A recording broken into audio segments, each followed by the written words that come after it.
E aí, galerinha, tudo bem com vocês? Aqui é o Betão. E agora nós vamos fazer a correção daquela atividade, o verificação das aulas sobre filosofia da moral. É muito importante a gente fazer essa verificação, porque são 10 questões que compreendem todo o conteúdo que a gente trabalhou, beleza? Antes da gente começar, te dar um aviso bem importante. Tem uma opção aqui no Google Formulários, onde você manda o Google Formulários embaralhar as questões para cada pessoa que vai. Então, para uma pessoa, essa primeira questão que eu vou ler aqui pode ter sido a primeira. Para outra pessoa, essa pode ter sido a última, pode ter sido a segunda, a terceira. Então, fique esperto para a pergunta que eu estou respondendo, para não ficar assim, o gabarito da primeira é tal, da segunda é tal. Beleza? Não vou nem dizer que eu tomei essa atitude de mandar embaralhar as questões, porque tinha gente que estava, né, passando o gabarito para o coleguinha. Né? Então, vamos nessa. Então, aqui no meu formulário, a primeira pergunta é a seguinte: qual das opções abaixo caracteriza de melhor maneira a filosofia no período da Antiguidade Clássica? E as opções são racionalista, tradicionalista, empirista, transcendental ou fundamentação histórico-social. Ora, quando nós estamos falando de filosofia clássica, perdão, a gente está falando, obviamente, do surgimento da filosofia, né? Surgimento ali dessa nova forma de pensar. Então, só pode ser o quê? Racionalista, tradicionalista, empirista, transcendental, fundamentação histórico-social, nada disso se aplica. Estava olhando, muita gente errou a próxima questão por falta de atenção. Ela diz o seguinte: Aristóteles diz que a virtude é exceto. Quando a gente fala essa palavrinha exceto, a gente está dizendo que eu estou querendo o que não está valendo, o que está errado. Assim, todo bom jogador de futebol faz isso, exceto, ou seja, eu quero saber quem não faz, o errado. Então, vamos lá, vamos para as opções. Boas ações que levam à ética, ações equilibradas entre dois vícios, o excesso e a falta, a base da retação, a origem da ética, aquilo que nos afasta do pecado e nos aproxima de Deus. Ora, tem que lembrar para vocês que Aristóteles é um período anterior ao surgimento de Jesus. Né? Então, ele não era cristão, ele não foi cristianizado, né? Ele não foi batizado. Então, Aristóteles pensou sobre um bocado de coisa, menos sobre o pecado, menos sobre aquilo que nos aproxima, nos afasta de Deus. Então, a última opção, aquilo que nos afasta do pecado e nos aproxima de Deus, é a opção errada quando a gente está falando das virtudes para Aristóteles. Beleza?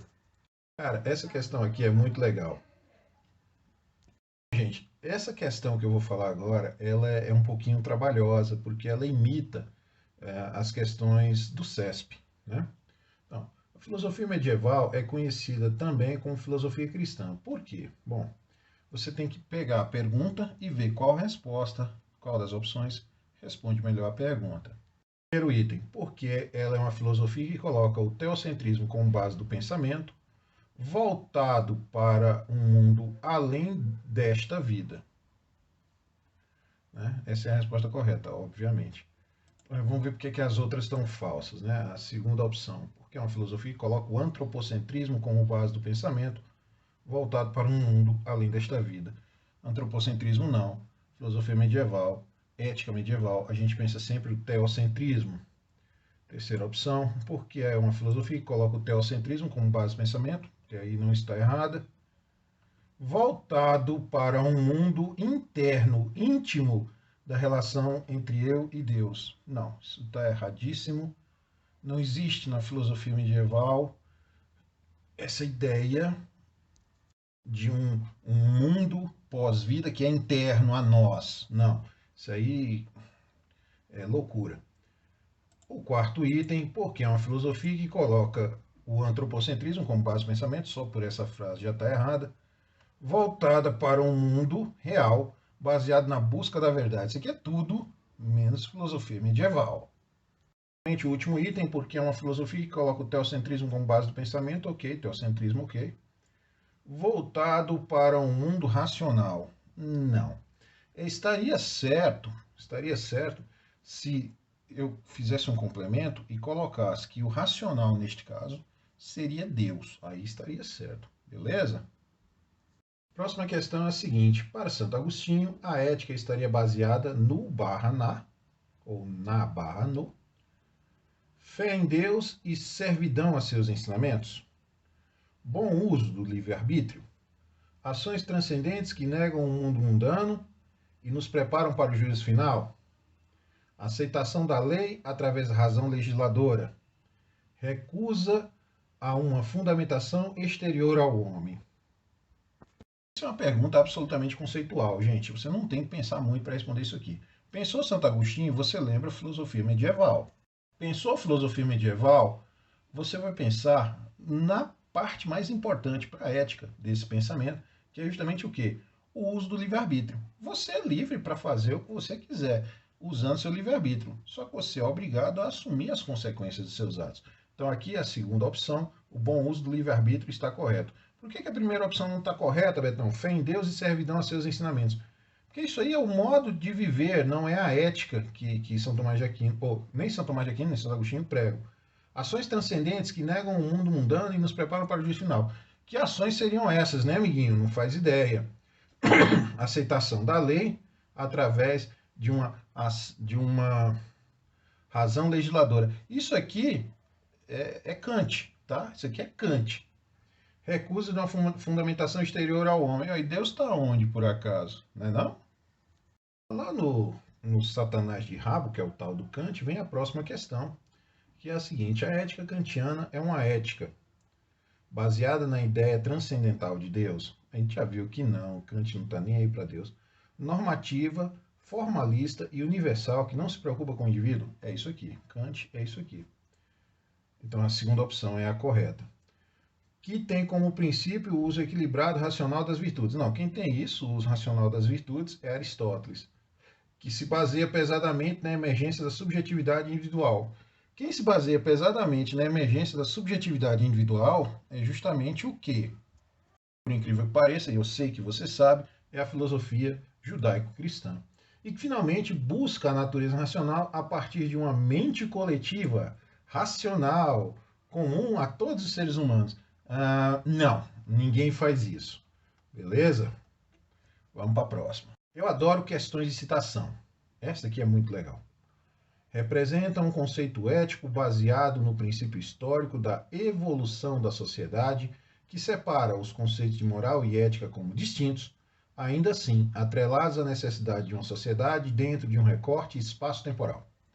Do que diabos eu estou falando? De Kant?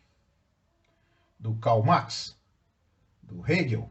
Do Tomás de Aquino ou do Aristóteles? Bom, quando eu estou pensando história, quando eu estou pensando uma ética separada da moral, mas ainda assim atreladas à necessidade de uma sociedade dentro de uma linha espaço-tempo, eu só posso estar falando de Hegel, que é justamente a teoria dele, né? Vamos para a próxima.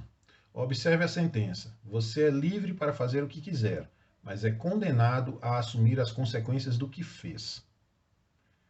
Esse trechinho, né, que fala justamente de liberdade e ética, falamos da ideia de que ética transcendental, papel histórico-social da ética, fundamentação ideológica da ética, livre-arbítrio, uma alma racional como fundamentação da ética do dever?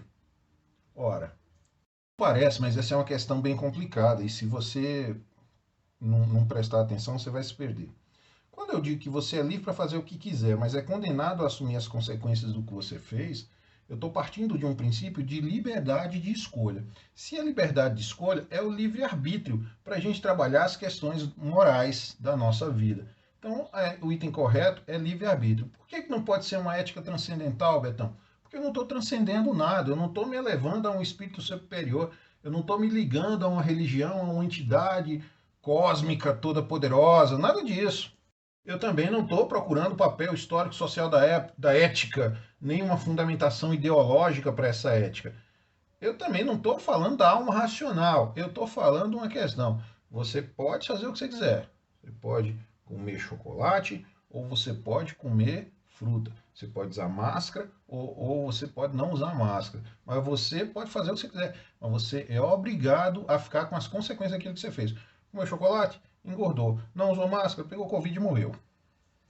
Essa próxima aqui é muito legal, muito fácil de fazer. Tá? Você só tem que prestar atenção no contexto. Mesmo agindo como uma boa pessoa, respeitando as leis e os costumes, apenas Deus pode garantir a salvação da sua alma. Essa citação está ligada a pensou Deus, pensou uma ideia de Deus, Deus que está em todo lugar, só pode ser o quê? Filosofia medieval. Essa altura do campeonato, esse tipo de questão já está fácil, né? Beleza. Essa daqui é uma questão que pode ser um pouco polêmica se você se atentar para o ponto errado dela. O aborto, interrupção voluntária da gravidez, é a interrupção da gestação antes do início do período perinatal, definido pela OMS através do CIE-10, a partir de 22 semanas completas, ou, para quem não gosta de matemática, 154 dias de gestação, quando o peso ao nascer é normalmente de 500 gramas, meio quilo de bebê. Essa prática médica já foi considerada imoral e criminosa. No Brasil ainda é criminalizada, tá? Mas hoje é bem tolerada e aceita, deixando inclusive de ser crime, especialmente em países desenvolvidos. Quanto mais desenvolvido o país, é menos leis idiotas como a lei que criminaliza o aborto no Brasil. Das opções abaixo que seguem, com a explicação de cada filósofo daria para este fenômeno, marque a que está incorreta. Veja bem, o que eu estou pedindo nessa questão é que você leia o que o filósofo falou, ou o que ele falaria a respeito do assunto, e marque aquela que não está correta. Então vamos ver a primeira. Kant. Kant vai dizer que é uma vez que é uma ação legisladora, observa-se que os médicos e especialistas dizem sobre o assunto. Suas conclusões serão racionais e, portanto, universais a todos os seres humanos, dentro de uma ideia formalista de dever. Ora, não tem como ser diferente, amiguinho. Isso aqui é Kant puro e simples. Você vai ouvir a razão e vai seguir viagem. Hegel. A mudança do paradigma é a nossa maneira de ver as coisas, como é que a gente vê o mundo ao nosso redor. A mudança de paradigma do aborto reflete especialmente as necessidades da nossa sociedade em tratar melhor o controle populacional e a escolha da mulher. Ora, corretíssimo também. Antigamente a gente não dava nem atenção porque a mulher queria. Né? Vai fazer o aborto, não pode, é crime, mas a mulher vai morrer se não fizer o aborto. Azar o dela, prepara 2 caixões. Tem 3, Agostinho. A escolha do livre-arbítrio, pois por mais odiosa que seja, cadê? A escolha do livre-arbítrio, por mais odiosa que seja, ainda deve recair sobre os diretamente responsáveis pelo fato. O pecado, se houver, será exclusivo de quem cometer tal vil ato, enquanto sociedade temente a Deus. Essa daí está errada. Pô, Betão, mas como? Parece tão certinho. Bom, nesse caso você tem que se atentar aos detalhes. Quando ele diz o seguinte, é livre-arbítrio fazer aborto de acordo com Agostinho? Tem muito erro nessa história, não. O problema é o complemento. Ele vai dizer o seguinte, cuidado com essas palavras, exclusivo, por exemplo. Palavras como exclusivo matam uma questão. Né? Ele vai dizer assim, o pecado, se houver, será exclusivo de quem cometer vil ato, enquanto sociedade temente a Deus. Nesse caso, ele está dizendo que, olha, o único culpado nessa história, o único que vai ter pecado nessa história é quem cometeu o ato, é o médico e a mocinha lá. Só que, eu estou falando de uma sociedade temente a Deus. Numa sociedade temente a Deus, o meu pecado aparece pelos meus pensamentos, atos e omissões. Se eu me omito diante de uma questão como essa, eu estou pecando junto com Agostinho, eu estou pecando por omissão. Então, essa opção está invalidando o pensamento ético de Agostinho. Então, ela está errada. Portanto, é o item que eu quero. Vamos ver as outras, só para desencargo de consciência. Epicuro, o criador do epicurismo. Né? O desvio da dor deve permear a escolha ética, uma vez que manter o feto pode ser um atentado à ataraxia. Por mais enrolado que seja, está corretíssimo, porque, nesse caso, a permanência do feto vai afetar o estado de imperturbabilidade da alma da mulher. Item vem Platão, o ideal do bem, ou seja, daquilo que é o melhor para o momento, para a sociedade, deve permear todas as discussões éticas sobre o assunto. Também está correto. Platão ele prega muito essa ideia da polis, né, daquilo que é bom para todos, né, aquilo que é para o bem comum, né? Por isso que você pega aquele livro dele, República, a República de Platão, né? Ele fala de res pública, república, coisa pública, né? Que a gente tem que cuidar e a gente não cuida. Vou entrar agora na última questão para mim, né? Não sei qual foi que essa daqui caiu para você, mas essa é a questão mais difícil de todas. Eu mandei essa questão para 3 colegas professores de filosofia, 2 erraram, tá? E aí você tira o nível do bagaço. Vamos lá, com muita calma para você não dançar aqui. Não é possível agir de forma ética sem que se tenha liberdade de escolha. Tendo isso em mente, marque a opção cujo ditado popular nega a liberdade de escolha, reafirmando o determinismo e, portanto, eliminando a possibilidade de uma ação ética concreta. Vamos por partes aqui, como diria Jack o Estripador. Primeira coisa, eu estou dizendo que não é possível agir de forma ética sem que se tenha liberdade de escolha. E isso está corretíssimo. Eu tenho que poder escolher para poder agir de forma ética. Ok. Eu estou procurando o ditado popular que nega a possibilidade da escolha. Se ele nega a possibilidade da escolha, ele está afirmando o determinismo. Quando eu afirmo o determinismo, tem que ser assim, pronto e acabou, eu estou eliminando a possibilidade de uma ação ética. A moral ela pode ser assim. Tem que ser assim, pronto e acabou. Porque sim. Os pais adoram dizer, né, esse negócio. Por que eu tenho que fazer isso? Porque eu quero, porque eu sim. A ética não aceita esse tipo porque sim. Então vamos lá. Em casa de ferreiro, o espeto é de pau. Isso nega a liberdade de escolha? Não. Em casa de ferreiro, o espeto é de pau é a mesma coisa de santo de casa não faz milagre, né?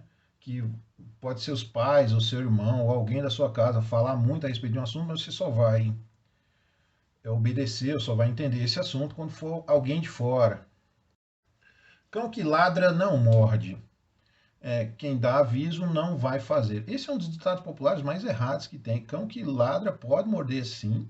Quem dá aviso pode fazer sim. Quem faz propaganda pode fazer sim. Aliás, um aviso aqui de amigo, não ignore aquele seu coleguinha que disse que vai se matar, não é brincadeira, encaminhe para um psicólogo, encaminhe para pessoal competente, não se brinca com um assunto desses. Pau que nasce torto, nunca se endireita. Lembra dessa música? Pois é, essa é a opção correta. Pau que nasce torto, nunca se endireita.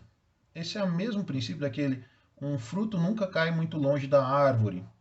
Filho de peixe, peixinho é. Eu estou dizendo que se seu pai é de um determinado jeito, como você é filho dele, você nunca vai ser diferente. Pau que nasce torto nunca se endireita. Quer dizer, você nasceu pobre ou em condições ruins, você nunca vai ser alguém na vida. É isso aqui que está dizendo.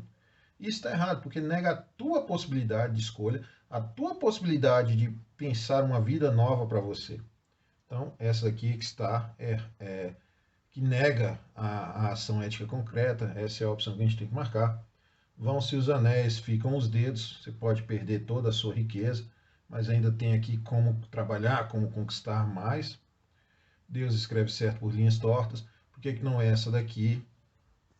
A gente já discutiu isso lá no vídeo da aula sobre filosofia medieval. O fato de Deus saber tudo o que vai acontecer não me impede de tomar, não me impede ou não me influencia a tomar minhas próprias decisões. As decisões são minhas. O fato de Deus saber ou não muda isso.